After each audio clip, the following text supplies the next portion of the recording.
마태복음 8장 1절부터 13절까지의 말씀 교독합니다. 예수께서 산에서 내려오시니 수많은 무리가 따르니라. 한 나병 환자가 나와 절하며 이르되 주여 원하시면 저를 깨끗하게 하실 수 있나이다 하거늘 예수께서 손을 내밀어 그에게 대심에 이르시되 내가 원하노니 깨끗함을 받으라 하시니 즉시 그의 나병이 깨끗하여 진지라. 예수께서 이르시되 삼가 아무에게도 이르지 말고 다만 가서 제사장에게 네 몸을 보이고 모세가 명한 예물을 드려 그들에게 입증하라 하시니라. 예수께서 가버나움에 들어가시니 한 백부장이 나와 간구하여 이르되 주여 내 하인이 중풍병으로 집에 누워 몹시 괴로워하나이다. 이르시되 내가 가서 고쳐주리라. 백부장이 대답하여 이르되 주여 내 집에 들어오심을 나는 감당하지 못하겠사오니 다만 말씀으로만 하옵소서. 그러면 내 하인이 낫겠사옵나이다. 나도 남의 수하에 있는 사람이요 내 아래에도 군사가 있으니 이더러 가라 하면 가고 저더러 오라 하면 오고 내 종더러 이것을 하라 하면 하나이다. 예수께서 들으시고 놀랍게 여겨 따르는 자들에게 이르시되 내가 진실로 너에게 이르노니 이스라엘 중 아무에게서도 이만한 믿음을 보지 못하였노라. 또 너에게 이르노니 동서로부터 많은 사람이 이르러 아브라함과 이삭과 야곱과 함께 천국에 앉으려니와 그 나라의 본 자손들은 바깥 어두운 데 쫓겨나 거기에서 울며 이를 갈게 되리라. 같이 읽습니다. 예수께서 백부장에게 이르시되 가라 네 믿은 대로 될지어다 하시니 그 즉시 하인이 나으니라. 아멘. 5장, 6장, 7장이 예수님의 권위 있는 말씀의 가르침을 다루고 있다면 8장과 9장은 주로 기적을 다룹니다. 그런데 공통점이 있습니다. 여러분이 우리가 읽지 아니한 2절, 7장, 28절, 29절을 보면 그것이 어떻게 8장으로 연결되는지에 대한 힌트를 줍니다. 예수께서 이 말씀을 마치시며 무리들이 그의 가르치심에 놀라니 이는 그 가르치시는 것이 권위 있는 자와 같고 그들의 서기관들과 같지 아니함일러라. 뭐가 권위가 있고 뭐가 서기관 같은가? 물론 예수님의 말씀에 우리가 흔히 얘기하는 일반적인 권위, 그분이 하시는 말씀의 톤이라든가 또는 자세라든가 느낌이라든가 이런 권위를 의미하는 것일 수 있습니다. 하지만 구체적으로 그 권위는 예수님 자신이 남의 말을 인용해서 하는 그러한 설교가 아니라 자신의 말로 직접 백성들에게 하나님의 뜻은 이거다. 율법의 뜻은 이거다. 그리고 이렇게 사는 것이 하나님 기뻐하시는 것이다 라고 직접 말씀하셨습니다. 요즘에는 이게 익숙한 것이 있지만 옛날 이 바리새인들이나 서기관들은 자기가 권위가 혼자 자기 그렇게 해버리면 남들이 당신 무슨 권위로 그렇게 해석합니까? 라는 말을 들을까봐 이미 돌아가셨거나 아니면 사람들의 존경을 받는 사람들의 말을 인용해서 설교를 했습니다. 랍비 샴마이 가라사대 이렇게 얘기하셨습니다. 랍비 힐렐 가라사대 이렇게 얘기하셨습니다. 이미 권위를 인정받은 사람들의 말을 인용해서 그 부분을 해석하고 설교를 해주었습니다. 예수님은 어떤 랍비도 인용하시지 않았습니다. 권위 있는 어떤 사람의 이야기도 끌어다가 인용하시지 않았습니다. 예수님은 오히려 모세가 율법에 이렇게 하라고 했거니와 나는 이렇게 얘기한다 라고 하는 그 권위를 사람들이 들을 때 모세보다도 높거나 모세만큼 되는 권위일까? 일단 이분이 아직은 하나님이라는 걸 모르고 듣고 있는 입장에서 메시아로 오셨나? 이분이 선지자인가? 라고 듣고 있는 입장으로서는 이분이 모세보다도 높은가? 모세만큼 위대한 분인가? 라고 의문을 가지면서 오늘 그들이 놀랐다. 이분의 권위는 이런 정도일까? 라고 권위 있는 자와 같고 그들의 서기관 같지 않았다. 이것이 마태가 그 당시에 사람들이 느끼고 있었던 생각과 느낌을 그대로 전달해 주고 있습니다. 뿐만 아니라 8장에 들어옵니다. 8장에 들어와서는 그 권위 있는 말씀이 어떻게 기적으로 나타나는가를 보여줍니다. 우리는 보통 그렇게 얘기하지 않습니까? 그분이 권위가 있습니다.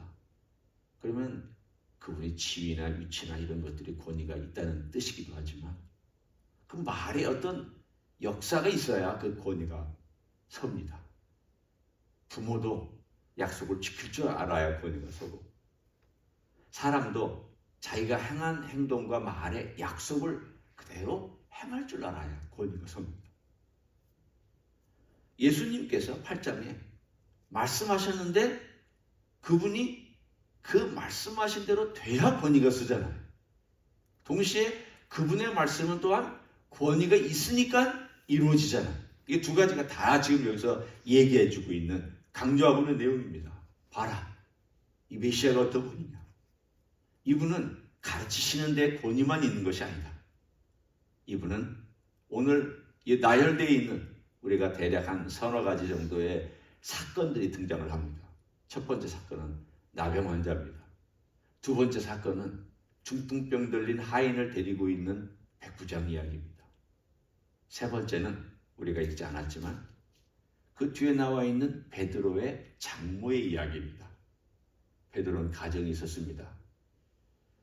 그리고 그 이야기와 함께 귀신 들린 많은 자들을 쫓았다. 이게 17절까지의 사건을 기록한 내용입니다. 물론 그 다음에 계속해서 9장에도 나오고 8장의 마지막에도 나오지만 오늘 이 주제는 5장, 6장, 7장 똑같습니다. 그분의 권위가 어떤 일을 일으키느냐, 그분의 권위가 어떤 역사를 일으켰느냐.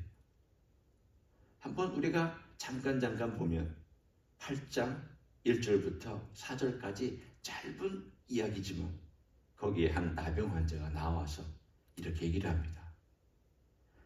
2절에 주여 원하시면 저를 깨끗하게 하실 수 있나이다. 믿음에 대한 표현이 들어있습니다. 그런데 주님께서 이 믿음을 보시고 내가 원하노니 깨끗함을 받으라 라는 말씀을 하셨습니다. 일단 밖으로 나온 말이 이루어져야 사람들이 볼 때 권위를 인정할 것입니다. 우리는 그렇게 못하죠. 우리는 그냥 제가 10시까지 가겠습니다. 예를 들면 이런 약속은 지킬 수 있습니다. 제가 최선을 다해서 돕겠습니다. 이런 약속은 할 수 있습니다. 제가 가능한 한 모든 걸 동원해서 하도록 애써보겠습니다. 이런 정도는 할 수 있습니다. 명확하게 할 수 있는 것은 할 수 있다고 얘기하고 정말 최선을 다해야만 할 수 있는 것은 최선을 다해보겠다고 얘기를 하고 최선을 다해도 안 되는 것은 최선을 다하겠지만 저도 확답은 못 드리겠습니다. 이게 우리가 가진 그야말로 신뢰를 줄 수 있는 표현들입니다. 예수님은 글쎄 해볼까? 이렇게 말씀하시지 않았습니다. 될지 안 될지 모르겠다. 이것도 아닙니다. 원하시면 깨끗하게 하실 수 있습니다라고 그 사람이 나병 환자가 간절함으로 예수님의 권위를 인정해 드리자 예수님은 주저없이 말씀하셨습니다. 특별히 복음서를 보면 특징이 있습니다. 주님께서 언제 즉시 행하셨는 모든 케이스가 다 그렇지는 않지만 많은 경우에 즉시 행하셨던 그 기적의 이야기들은 믿음으로 접근한 사람들의 경우들이 많습니다. 수로버리게 여인이 귀신 들린 딸 고쳐준 것도 사실은 잠깐의 이야기가 있지만 바로 고쳐주셨습니다. 예수님 옷가에 손 만진 혈루병 걸린 여인도 즉시 나았다고 되어 있습니다. 믿음으로 접근한 사람들. 여기도 나병 환자가 주여 원하시면 주님에 대한 온전한 믿음은 아니라 할지라도 주님께서 어떤 권위를 가지고 있는지를 인정하고 그 권위 아래 들어가는 사람들에 대하여 주님께서는 즉시 행하셨던 것들을 우리는 자주 볼 수 있습니다. 주님께서 즉시 그의 나병을 손을 대시기까지 하면서 고쳐주셨습니다. 왜 말씀으로만 하셔도 되는데 손을 드셨을까? 저의 짐작입니다. 이건 성경에 나와 있지 않은 이야기지만 아마도 이 믿음을 가지고 주님께 와서 간절함으로 엎드렸던 이 불쌍한 저주받은 영혼에 대한 주님의 사랑이 이 사건과 함께 흘러가고 있습니다. 이제 보면 병든 사람, 이방인, 그리고 소외된 사람, 귀신 들린 사람 다 아웃사이더들입니다. 다 불쌍한 사람들입니다. 그런데 이 불쌍한 사람들에게 예수님의 권위가 어떤 식으로 흘러내려가고 있는지를 가만히 살펴보십시오. 강압적으로 내려가느냐? 아닙니다.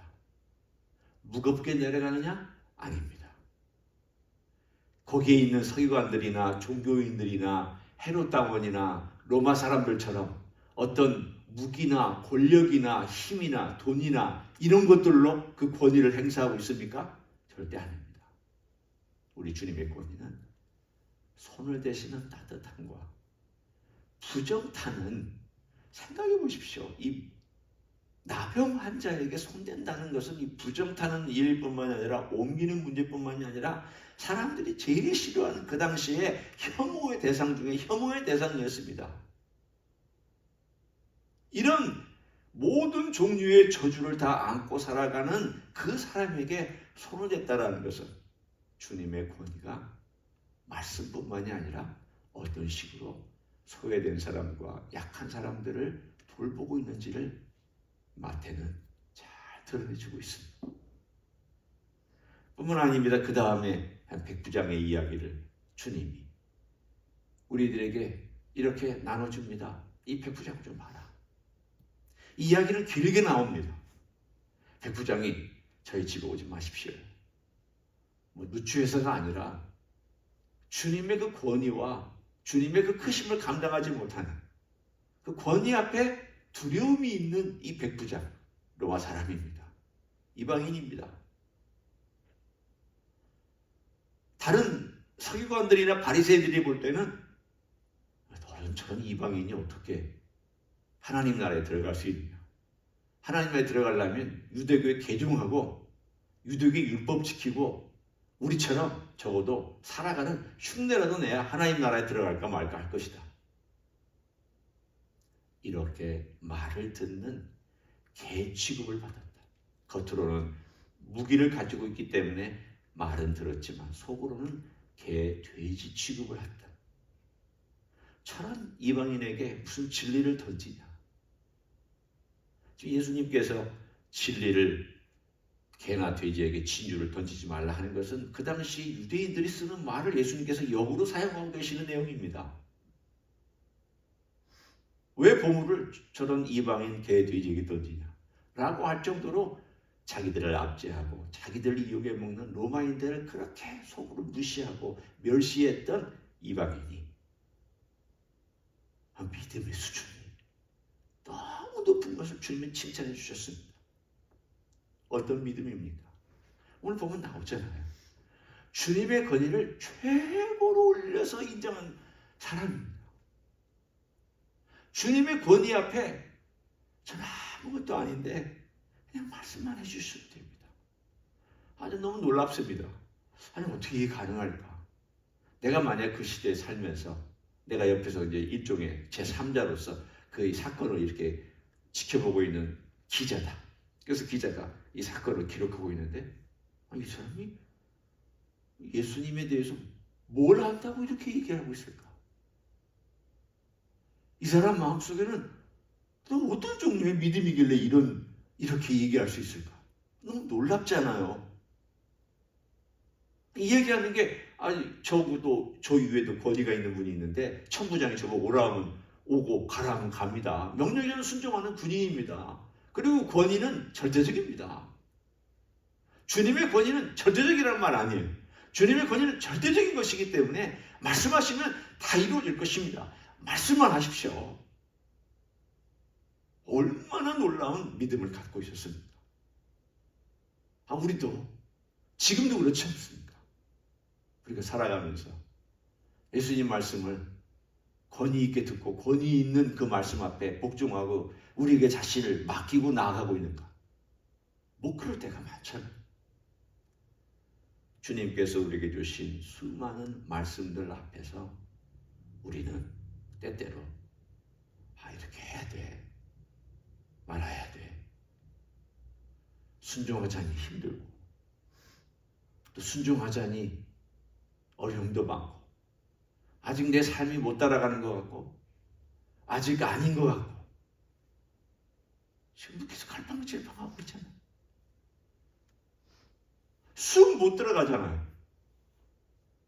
그냥 자기 자신을 던져놓지를 못하고 늘 언저리에서 해야 되나 말아야 되나 가야 되나 말아야 되나 헌신해야 되나 말아야 되나 거기까지 가야 되나 말아야 되나 늘 왔다 갔다 하는 우리의 모습을 이 백부장의 모습을 보면서 저는 참 주님께서 백부장을 보면서 참 기뻤겠다. 우리 주님 참 기쁘셨겠다. 얼마나 기쁘셨을까. 유대인들은 아까 제가 묘사한 그 모양이었거든요. 이 메시아를 믿을까 말까 따라갈까 말까 내가 따라가면 어떤 이익이 있을까 손해가 있을까 이거 계산하고 그렇게 있었는데 이 백부장은 정말 자기 자신을 완전히 그의 권위에 복종시키는 이 모습을 보고 예수님이 마음이 너무 기쁘셔서 이렇게 말씀해 주셨습니다. 앞으로 이런 일이 날 거다. 동서남북에서 여기서는 동서만 나왔지만 동서남북 다 표현한 말씀이죠. 동서남북 많은 이방인들이 다 들어와서 아브라함과 이삭과 야곱과 함께 천국에서 앉을 것이다. 너희들은 쫓겨날 거다. 스스로 들어갈 수 있다고 믿었던 너희는 쫓겨나고 자격 없다고 생각한 이 귀한 이방인 같은 믿음을 가진 자들은 많이 들어와서 내 나라에서 잔치를 벌이고 나와 함께 그 나라에 앉아서 그 나라의 왕으로 나의 종으로 나의 형제로 그렇게 귀한 자리에 앉을 것이다. 주님 너무 기쁘셔서 이 말씀을 하시기도 했고 미래에 어떤 일이 일어날 거를 우리에게 알려주신 말씀이기도 합니다.